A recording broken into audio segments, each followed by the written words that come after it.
როდესაც გასამწვანებელი ტერიტორიაზე არის მსგავსი სამშენებლო ნარჩენები, ამისგან აუცილებლად უნდა გასუფთავდეს აღნიშნულ ტერიტორიას, სადაც გვინდა რომ მოვაწყოთ გამწვანება, თუნდაც უბრალოდ მწვანე გაზონის დაგებისთვის.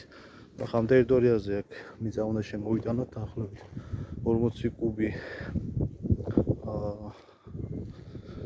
40 კუბი მიწა და ეს ყველაფერი რაც არის ახლა ქვიშახრეშის ნარჩენები, სამშენებლო ბლოკის ნამტვრევები და ასე შემდეგ, ეს ყველაფერი არის გასასუფთავებელი და გასატანი. ამას ვეძახი მე პირადად სამშენებლო ჰიგიენას, რომელიც აუცილებელია იმისთვის, რომ შენებ მცენარეები ზოგადად გაზომაც ნამდვილად უპრობლემოდ, ასე ვთქვათ, ფუნქციონიროს.